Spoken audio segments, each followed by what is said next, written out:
Hello everyone, welcome back to my channel. तर माझ्या चॅनलवरती तुम्हा सगळ्यांचं खूप खूप मनापासून स्वागत आहे आणि आजच्या दिवसाच्या तुम्हाला खूप खूप शुभेच्छा। आय होप सगळे छानच असतील आणि छानच असायला पाहिजे। तर आज जो मी सब्जेक्ट तुमच्या समोर घेऊन आले आहे तो थोडासा डिफरंट आहे आणि सगळ्या लेडीजसाठी आहे, ज्यांना मेनोपॉज येतो, म्हणजे ज्या की मेनोपॉज मधून जात असतात। तर त्यांच्यासाठी हा व्हिडिओ मी बनवलेला आहे। त्याचं कारण असं आहे, खूप साऱ्या गोष्टी असतात की ज्यामुळे आपल्याला नैराश्य येतं किंवा आपण निगेटिव्ह विचार करायला लागतो। जेव्हा मेनोपॉज होतो तेव्हा लेडीजमध्ये खूप साऱ्या काही गोष्टींमध्ये बदल होतो, जसं की कोणतीही गोष्ट जर आपण करायला गेलो तर त्याच्यामध्ये मरगळपणा येतो, काही करावंसं वाटत नाही, इतक्या साऱ्या इच्छा असताना सुद्धा आपण कोणतीही गोष्ट करायला तयार नसतो। असं वाटतं की काहीच करू नये, कोणत्याही गोष्टीमध्ये आपल्याला छान वाटत नाही, मरगळ येत असते की मला आता काही करायचं नाही, किंवा जसं की मूड स्विंग्स होत असतात प्रत्येक गोष्टीमध्ये। तर अशा वेळी काय करायचं, तर ज्या पण गोष्टी तुम्हाला आवडतात त्याच तुम्ही करायच्या। याचा अर्थ असा नाही की बाकीचं सगळं जग आपल्या आजूबाजूचं विसरून जायचं, म्हणजे आपलं घर, आपली फॅमिलीसाठी जी गरज आहे, म्हणजे जेणेकरून आपण जी घरात सकाळी उठल्यापासून सगळी कामं करतो, फॅमिलीसाठी स्वयंपाक बनवणे किंवा अजूनही काही गोष्ट, मुलाबाळांसाठी त्यांचं टिफिन, हे ते त्यांच्या जायच्या ज्या गोष्टी असतात त्या प्रत्येक गोष्ट जाग्यावर ठेवणे, नवऱ्याच्या प्रत्येक गोष्टी त्यांना हातात देणे किंवा त्यांचा टिफिन, त्यांच्या गोष्टी सगळ्या आपण करत असतो आणि त्या करायच्याच आहेत। पण त्यासोबत त्या गोष्टी करताना पण त्याच्यामध्ये आपल्याला आनंद कसा येईल हे बघायचं आहे। कारण त्यामुळे काय होतं, त्यावेळेला काय होत असतं की मूड स्विंग्स होतात की आपल्याला काही करावंसं वाटत नाही, काही इच्छा होत नाही। आणि बऱ्याच स्त्रियांच्या बाबतीत असं होतं की जेव्हा पण मेनोपॉज होतो खूप साऱ्या गोष्टींना ते फेस करत असतात, पण कोणाशी बोलून नाही दाखवत। अशा वेळेला काय होतं की आपलं वजन देखील वाढतं किंवा स्थूलपणा येतो, किंवा कुठे जायचं असेल तर एखाद्या गोष्टीचं जायचं मन होत नाही, काही खायचं असेल इच्छा, काही गोष्टींमध्ये खायची इच्छा होते, काही गोष्टींमध्ये खायची इच्छा होत नाही, भरपूर सगळ्या गोष्टी होतात आणि दृष्टी कमी होते। पहिली सगळ्यात इम्पॉर्टंट गोष्ट म्हणजे मेनोपॉज नंतर जर काय होत असेल तर आपली दृष्टी कमी होते। जे पण तुम्ही व्हॉट्सअपवर वाचायला जाल ते बारीक बारीक सुद्धा तुम्हाला दिसत नाही। अशा वेळेला तुम्हाला चष्म्याची गरज असते आणि चष्मा वगैरे लागतो। तर हे सगळं मेनोपॉज नंतर होत असतं आणि हे मेनोपॉज नंतर साधारण 40 नंतर, म्हणजे आजकाल स्त्रियांमध्ये लवकरच मेनोपॉज व्हायला लागलेला आहे आणि खूप साऱ्या गोष्टी तुम्ही जेव्हा इंटरनेटवर वाचता तेव्हा तुम्हाला नक्कीच कळून जाईल की मेनोपॉज नंतर काय काय होतं। पण अशा वेळेला आपण आपल्याला ज्या गोष्टी आवडतात त्या करायच्या आणि खूप साऱ्या अशा गोष्टी आहेत की ज्यामध्ये आपण खाण्यामध्ये आपले बदल करू शकतो, की जे आपल्याला पचतं तेच खावं असं नाही। असं आहे मेनोपॉज नंतर जेव्हा असं काही वाटायला लागतं तेव्हा जेव्हा आपल्याला ज्या काही गोष्टी पचतील त्याच तुम्ही खा, म्हणजे असं काहीतरी अवायचं किंवा म्हणजे मैद्याचं वगैरे काही खाऊ नका। साधारण जर तुम्हाला काही खायचंच असेल तर खोबऱ्याच्या गोष्टी खा, ज्याच्यामध्ये खोबरं तुम्ही यूज करत असाल, नंतर राजगिरा खा, नंतर आपलं फ्लॅक्सीड, जसं की फ्लॅक्सीड आहे ते खूप शरीराला चांगलं असतं, नाचणी खा।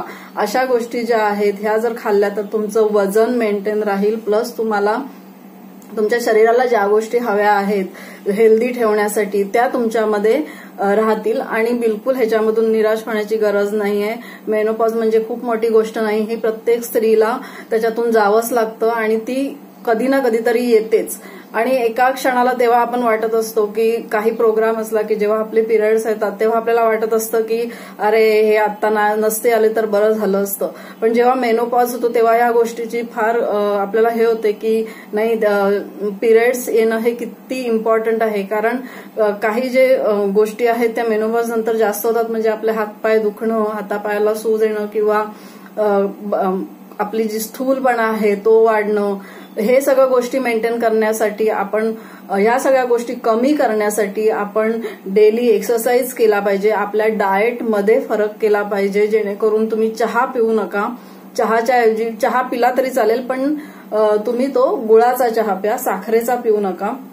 नंतर जेवणामध्ये तुम्ही खूप लाईट जेवण घेतलं पाहिजे, डिनर देखील लाईट घेतलं पाहिजे।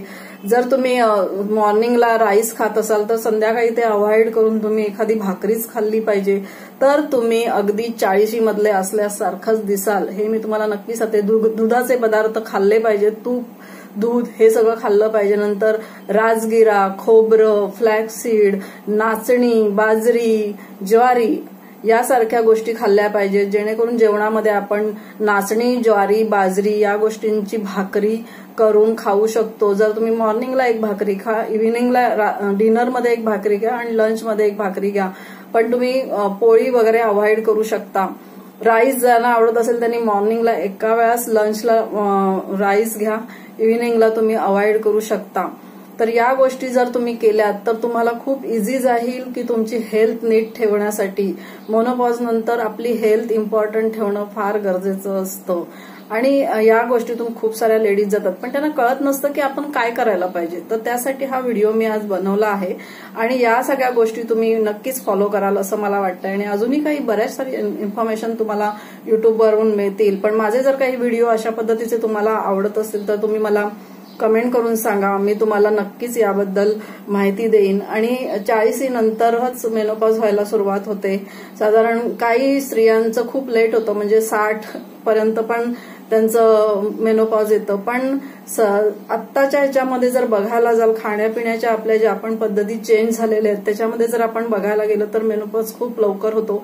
40 नंतर कधीही तुमचा मेनोपॉज होऊ शकतो, पण त्या गोष्टीला बिलकुल तुम्ही घाबरून जाऊ नका. या गोष्टी तुम्ही जर फॉलो केल्यात तर तुम्हालाही खूप आनंद होईल, आनंद देऊन जाईल. कारण जर तुम्ही तुमच्या डाएटमध्ये किंवा तुमच्या सवयींमध्ये थोडासा बदल केलात तर तो खूप तुम्हाला छान वाटेल. सकाळी तुम्ही थोडासा एक्सरसाइज करायचा आहे, नंतर आपल्या डाएटमध्ये चेंजेस करायचे आहे. बघा तुम्हाला ह्याचा फरक नक्कीच जाणवेल. तुमचं जर वजन वाढत असेल तर त्या वजनमध्ये देखील घट होईल आणि वजन कमी होण्यास देखील मदत होईल आणि तुम्ही खरंच खूप छान दिसाल. तुम्ही ऑलरेडी खूप छान असाल हे मला माहिती आहे, पण तुम्हाला 40 असल्याचा फील होईल जर तुम्ही 50च्या एजमध्ये असाल तर. आणि जर जे साधारण 40 नंतरच मेनोपॉज होतो, त्याच्यामुळे या गोष्टी जर तुम्ही फॉलो केल्यात, आपल्या खाण्यापिण्याच्या सवयी, आपले मूड स्विंग्स हे जर तुम्ही नीट लक्ष दिलं त्याच्याकडे, तर तुम्ही नक्कीच या गोष्टीला फेस करू शकता. मेनोपॉज अशी खूप मोठी गोष्ट नाही की ज्याच्यासाठी तुम्हाला खूप वाईट वाटायला पाहिजे, असं काहीच नाही. कारण खूप लोकांना, खूप स्त्रियांच्या मनामध्ये असं येतं की अरे आता माझा मेनोपॉज झाला म्हणजे माझं सगळं संपलं. असं बिलकुल नसतं. त्याच्यातून सुद्धा तुम्ही कसा आनंद निर्माण करू शकता, ह्या सगळ्या गोष्टी तुम्ही फॉलो करा. त्यामुळे तुमचं लाईफ नक्कीच छान होईल. आणि अजूनही तुम्ही युट्यूबवरती व्हिडिओ बघा जे डॉक्टरांचे असतात, स्पेशालिस्ट लोकांचे असतात, की मेनोपॉजवरती ते खूप साऱ्या गोष्टी सांगतात. तर तुम्ही ते नक्कीच बघा. आणि माझे व्हिडिओ जर तुम्हाला आवडत असतील तर प्लीज माझ्या चॅनलला सबस्क्राईब करा, लाईक, शेअर आणि कमेंट देखील करा. आजचा हा व्हिडिओ कसा वाटला हे तुम्ही मला सांगा. आणि जर माझ्या चॅनलवरती कोणी नवीन असतील तर प्लीज माझ्या चॅनलला सबस्क्राईब करा. आणि आजचा हा व्हिडिओ बघितला त्याबद्दल तुम्हा सर्वांचे खूप खूप मनापासून आभार. Thank you so much.